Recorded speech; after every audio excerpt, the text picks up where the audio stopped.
And we're going to give people more time with job centre advisors and proper progress reviews every 3 months. And we're going to introduce a new 7-day wait before people can claim their benefits. Those first few days should be spent looking for work, not looking to sign on. So a new 7-day wait before people can claim job seekers allowance to push people back into work instead of funneling them straight into the benefit system. And that at least was the Chancellor's account of it. But let's talk about job centres. Have they forgotten that their primary purpose is to get people jobs, not just to draw them into the benefit system? Maybe that's your experience. If so, do you think the job centre where you live is capable of changing its ways? Has anyone ever found a job through a job centre? Not in a job centre, through a job centre.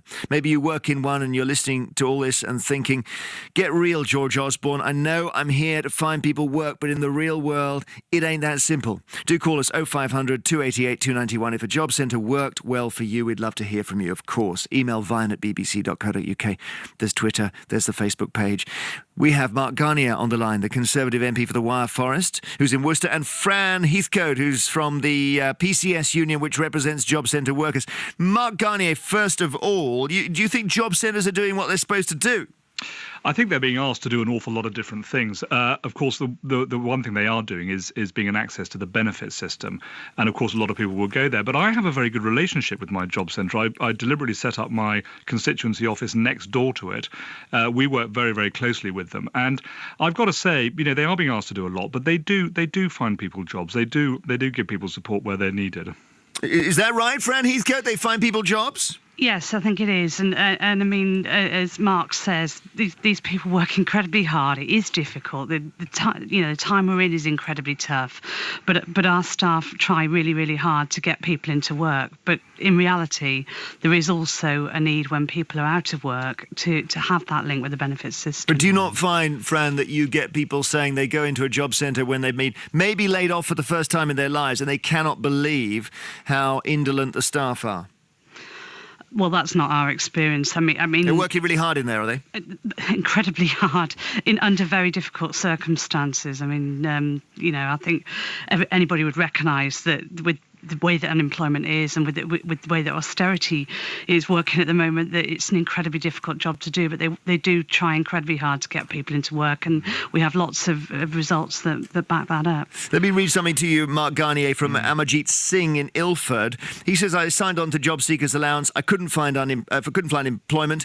After 12 months, the Department of Work and Pensions passed me on to an independent company who run courses outlining the best ways to find a job. My advisor taught me how to use all the loopholes and how to claim housing benefits while pretending to be self-employed. These companies are supposed to help people find jobs, but in fact they're receiving thousands of pounds each year to scam the government. I think there's probably is evidence of that type of thing going on. I mean, clearly, what we're trying to do is to make sure that people get into work. And actually, the key point is we need to get people into work as soon as we possibly can. That early period is all about making sure that people's skills are absolutely at their peak, that their resolve to get jobs is at their peak and all the rest of it. The problem is after a year, it becomes very, very difficult. And if you have these outsourced organisations just basically giving up on getting somebody to make the effort and getting somebody to get behind their resolve in order to push to get a job and just saying, look, we'll help you scam getting the benefits, then we've completely, we're doing a monumental disservice to those people out there who've been unemployed. But isn't that the perception, Mark, of what job centres do? They may not do a scam, but they basically see each customer as somebody they need to help to get benefits, not somebody they got to help to get a job. Well, I think there's two sides of that. I mean, the first point is if you are newly unemployed, it's absolutely vital that you've suddenly found yourself in a position where you don't know where the next bit of money is going to come from. How are you going to pay your bills? How are you going to feed your family? It's a real crisis for an individual when they lose their job, particularly if they're the sole breadwinner of a family. So number one is you've got to actually take somebody under your wing and say, look, we can sort that out for you. The second point, though, of course, is how you get on and actually get people jobs. And my experience, Jeremy, is that I've worked with the local job centre in terms of putting on jobs fairs, and we had one 3 weeks ago. We brought 50 companies in to Kidderminster and Wyre Forest. We had 550 jobs that were available there. And the job centre and my office worked very, very closely together in order to do two things, one of which was to get the exhibitors. So they came up with a few people who we hadn't managed to pick up as exhibitors with jobs, but also to get those people in Wyre Forest who were looking for jobs.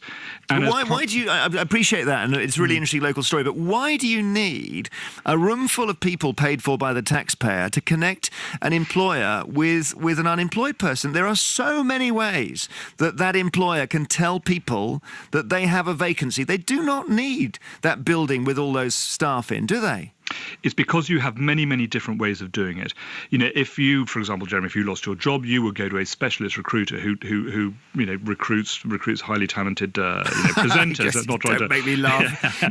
Well, all right, moderately talented presenters. But all right, let's leave it there. Yeah, but it's important. There are horses for courses, and the job centres do provide a part of that rich mix that is out there. Do they? But it's a very, very confusing place. It's if you were last employed 20 years ago when you got your job and you suddenly find yourself looking in the job market 20 years later for the first time in 20 years, you have no idea how to start. I mean, it is so confusing, and it's all online. There's different set of agencies out there. There's different skills. There's all sorts of different things out there, and job centres do provide a part of that mix, and I think it's quite an important part. And also bear in mind, everybody's going there almost everybody's going there at the first point, because that's where you pick up your benefits. So you've got a natural, if you like, catch-all office which can help people right at that crucial part. Right. Let's just, before I go back to you, Fran, Matt Rice in York, you do not agree with what you're hearing, is that right?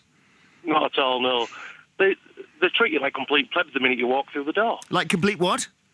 Plebs. Plebs? Yes. Well, give an example. Complete contempt. What does that happen to you? Oh, yes, yeah. About 2010, I was out of work. I'm an area sales manager or business development manager. My job title isn't even on their computer screens. I had to do their job for them.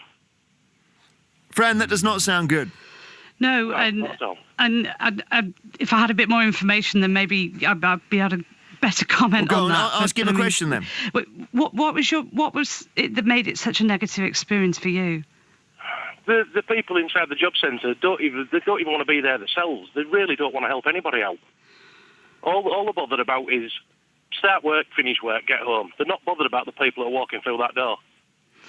Well, that certainly, our members do try incredibly hard. I can't comment on your individual circumstances, but what I can tell you is all the evidence suggests that we regularly outperform the private sector in terms of job seeking, in terms of putting people into work. I'm not, as I say, I don't know your individual circumstances. Well, you just described them. You've obviously had a negative experience with the people you dealt with, but I don't accept that is the norm. I think we have our members working incredibly hard in difficult circumstances, and the results back that up, I have to say. OK, thank you very much, indeed. Fran Heathcote, PCS Union President, and that represents a lot of job centre workers. And also Mark Garnier, thank you, Conservative MP for the Wyre Forest. So we're talking about job centres. They came up in the big speech by the Chancellor George Osborne yesterday, and there'll be a bit of a change.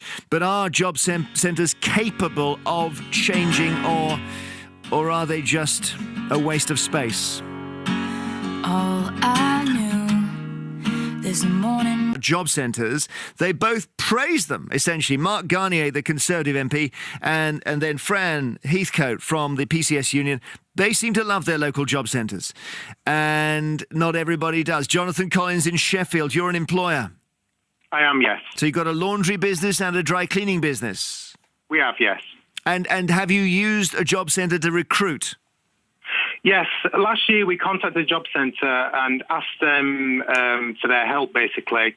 The centre representative took all the details. They told me that what they would do is they would pop in periodically, bring CVs for us to look at. Someone came once, brought some CVs, 2 CVs, and we never heard from them again.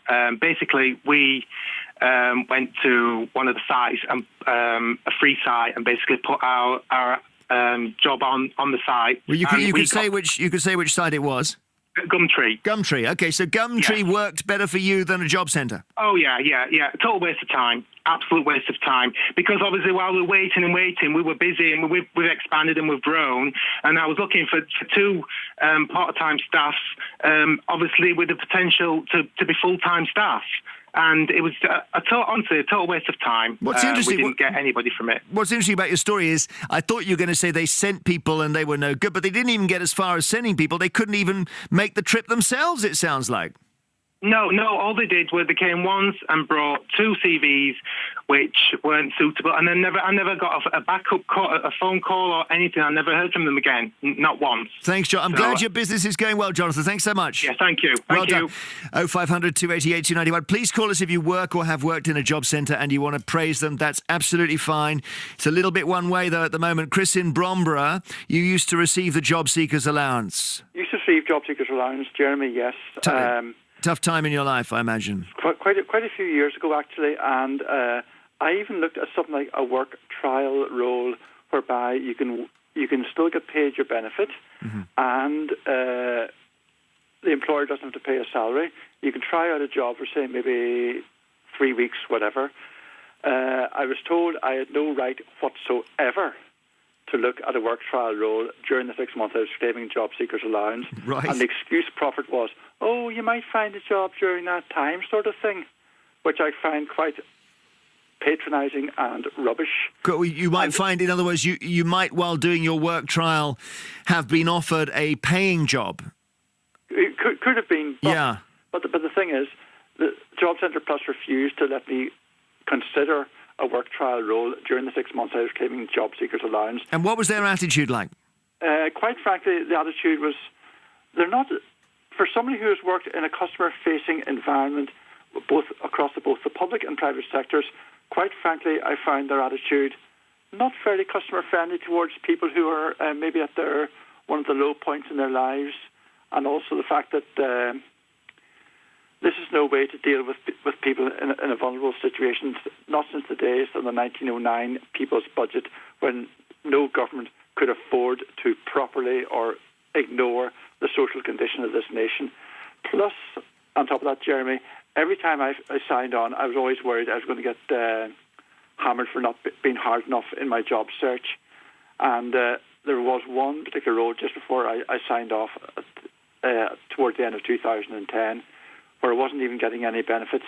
I was told I'd be penalised because just for one slip-up in an otherwise unblemished job search, they chose to penalise me and say, right, you do realise you won't be receiving any benefits.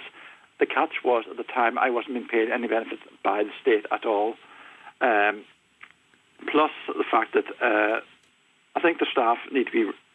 We need a certain amount of customer service training. Because we've had comments from people in the past too. They need to be made aware of what courses and training is out there for people who want to help themselves out of the situation and maybe don't know who to turn to or what to turn to. We've had comments in the past, Chris. I have recently gone to my local job centre.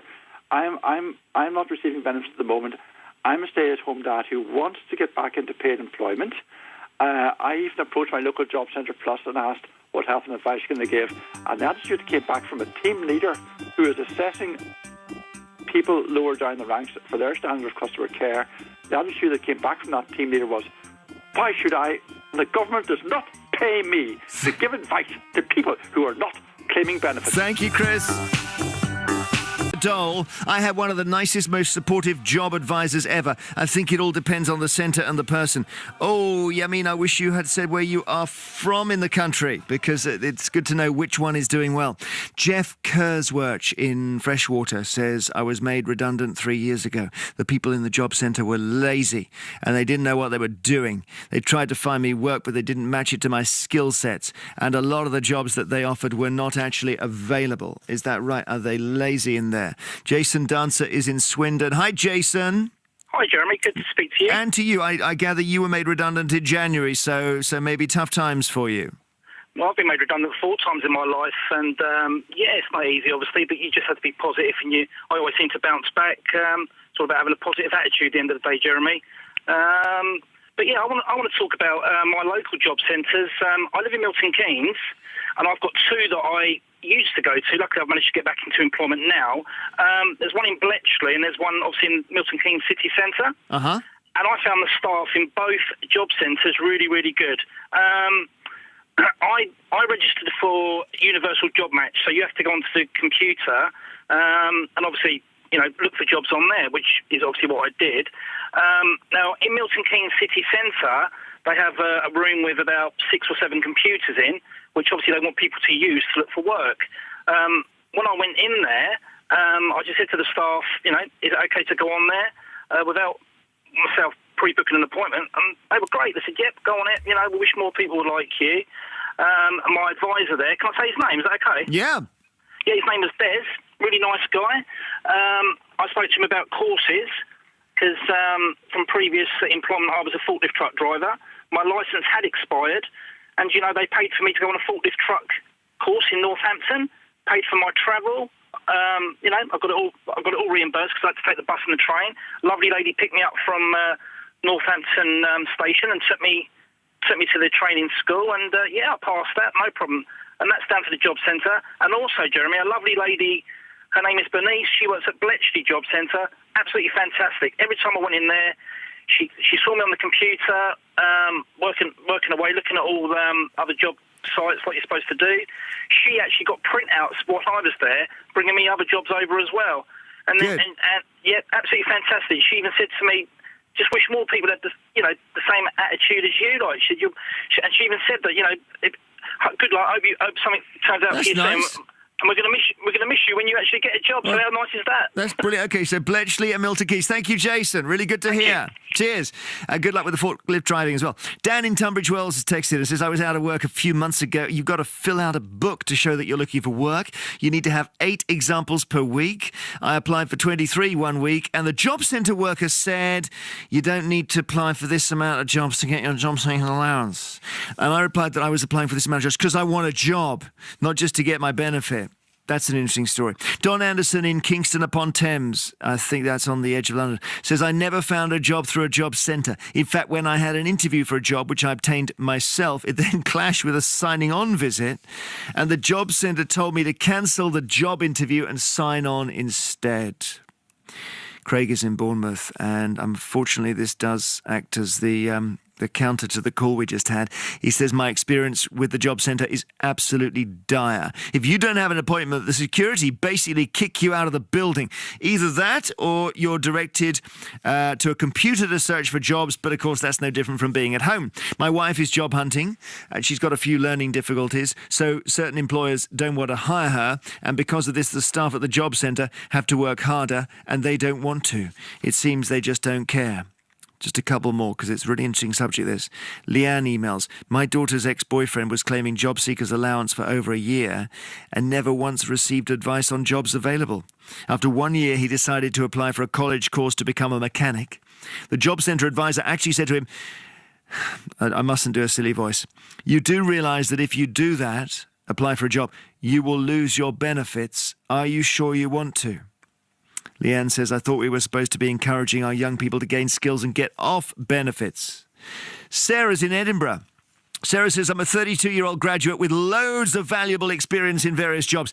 I've had to sign on a few times in my life. I've never, ever, ever had a good experience with the benefit system or with job centre staff. And the only way I ever found work in the past 4 years has been through recruitment agencies. Tickets to Radio 2 live in Hyde Park have sold out. But you can still join us for another very special event in London. BBC Proms in the Park. Headliner, Brian Ferry. With special guests, Joseph Kalea,